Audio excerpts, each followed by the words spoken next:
Dobré odpoledne, dámy a pánové. Povětšinou studenti, studentky, vítám zde ovšem i jiné hosty z řad laické odborné veřejnosti, zaměstnance Univerzity Palackého a rovněž bych rád přivítal naše kolegy nebo spolupracovníky z Filmové akademie múzických umění z Prahy, kteří se ujali tuto akci zvětšnit. Mě asi všichni znáte, mé jméno je Zdeněk Dvořák, jsem vedoucím katedry buněčné biologie a genetiky a současně jsem řešitelem projektu, který vám zde chceme představit. Já zde nebudu řečnit dlouho, dejte mi tak 2-3 minuty, potom předám slovo těm hlavním aktérům, kteří vám popovídají o vlastní náplni toho projektu, o našich myšlenkách a tak dále. Já snad jenom bych uvedl na pravou míru možná, o co se jedná, nebo v rámci jakého projektu se zde setkáváme. Jistě jste slyšeli, ten má takový projekt, ten má makový projekt. Ty peníze nepadají z nebe, i když sleduji na druhou stranu situaci v Evropské unii, tak mám pocit, že stále padají z nebe, i přes tu krizi, která kolem nás obchází. Takže to naše setkání a spousta té naší práce se právě odehrává v rámci projektu Levný lék Antabus jako protinádorové léčivo, mechanismus účinku a klinické testy. Tento projekt bude trvat 3 roky. Začali jsme 1. září, takže do konce srpna 2014. Já bych jenom velmi rychle nastínil, z čeho tyto finance pocházejí. Evropská unie disponuje několika fondy, které podporují nejrůznější aktivity v členských zemích. Ty fondy jsou v zásadě 3. Je to Evropský sociální fond, a potom jsou to 2 strukturální fondy, a to je Evropský fond pro regionální rozvoj a fond soudržnosti. No a tyto fondy zahrnují a vypisují a realizují nejrůznější operační programy. A jistě jste o spoustě operačních programů slyšeli, viděli, ať už je to operační program životní prostředí, operační program věda a výzkum pro inovace, to jsou třeba ta velká centra, co tady stavíme v Olomouci, operační program podnikání a inovace, operační program lidské zdroje a zaměstnanost, z toho třeba staví naše fakulta mateřskou školku tady v Olomouci.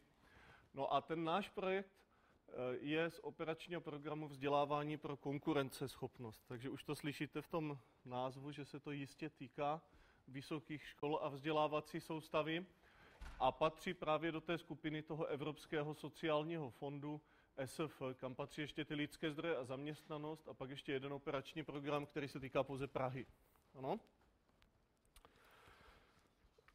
Ten náš projekt, v rámci kterého se setkáváme, každý ten operační program má potom nějakou prioritní osu, nějakou oblast podpory a tak dále. Nemá smysl asi, abych to tu četl, ale vy jste si představili tu komplexitu těch programů, které jsou řešeny. Jde o to si říci, jaké jsou základní cíle projektu. Já bych to asi odprezentoval nejlépe potom formou 3 klíčových aktivit, které hodláme řešit. Spíš bych tady na tom místě, protože toto asi řekne dopodrobněji pan doktor Cvek, řekl, jak tento projekt vznikl. Když byla vyhlášena ta výzva, to 7.2, co jste tam viděli, tak ta výzva měla 2 takové skupiny. Jedna byla, že pro naše týmy vědecké, které tady působí v České republice, budeme zhánět dobré vědce ze zahraničí a budeme je platit a tím pádem zvyšovat jakousi excelenci toho našeho vědeckého prostředí. No a pak tam byla taková podvýzva jako za B a tam to bylo jako naopak, že zase ty naše týmy se tak mají rozkoukávat do světa, navazovat spolupráci, internacionalizovat se, přitáhnout sem ty vědce, ale poslat zase ty naše lidi ven a tak dále, takže toto jsou ty cíle. No a s tím přišel právě pan doktor Cvek, říkal, co když jsme podali to B, všichni podávají A. Ono to B vyšlo, protože jsme byli asi jediní, kdo ho podali, jestli to chápu dobře, jo? Takže ti, co mají to A, tak ti zvou teď ty lidi sem. Je to samozřejmě velmi zjednodušené, ale ve své podstatě z toho potom vyplývají ty klíčové aktivity, které vám chci ukázat. Takovou tou cílovou skupinou toho projektu je primárně naše výzkumná skupina, protože to má podporovat excelenci těch výzkumných týmů. Takže my pod naší katedrou jsme laboratoř molekulární farmakologie a toxikologie. Jsme takový malý tým, kromě mé osoby, pan docent Vrzal, pan doktor Cvek, 3 doktorantky, paní magistra Novotná, magistra Dohřičáková, magistra Kameničková.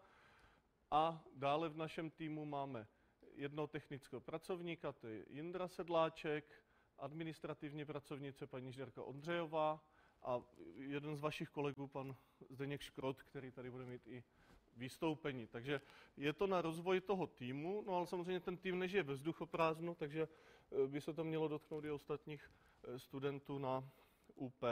Ty aktivity jsou ve své podstatě 3. Jednak jakýmsi způsobem iniciovat a prohloubit to naše zapojení do těch mezinárodních týmů s cílem právě propagovat antabus jako protinádorové léčivo, to znamená navázat spolupráci.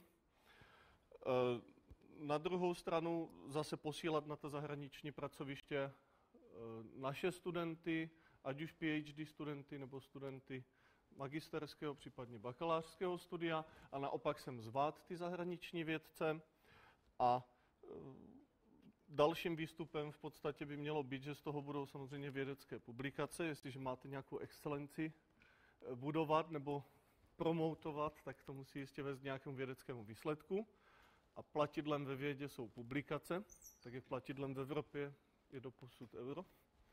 A za druhé, nějakým způsobem to šířit. Proto jsme se tady sešli, aby jsme se o to podělili s někým více, než s těmi lidmi, co byli na tom obrázku. Ano? Takže to je, co se týče těch aktivit a zakončím to v podstatě obrázkem. My jsme začali v září a už v podstatě v listopadu jsme vyjeli na první misi do Detroitu v Michiganu, kde jsme navštívili Barbara Ann Karmanos Cancer Institute, což je, řekněme, jedna z nejprestižnějších institucí věnující se léčbě nádorových onemocnění, kde jsme navázali spolupráci s řadou týmů, ale především s týmem profesora Dow. O tom uslyšíte v těch dalších prezentacích, takže tady je ta Barbara Ann Karmanos. Pan doktor Cvek tam měl přednášku pro jednak ty členy vědeckého týmu i kliniky. Tak to vypadá ta budova, to je ten Hudson Weber Cancer Research Center. A navštívili jsme ještě celou řadu institucí v Detroitu, jako Wayne State University nebo Meyer Prentice Cancer Center. Takže byli bychom rádi, kdyby ta spolupráce dále pokračovala.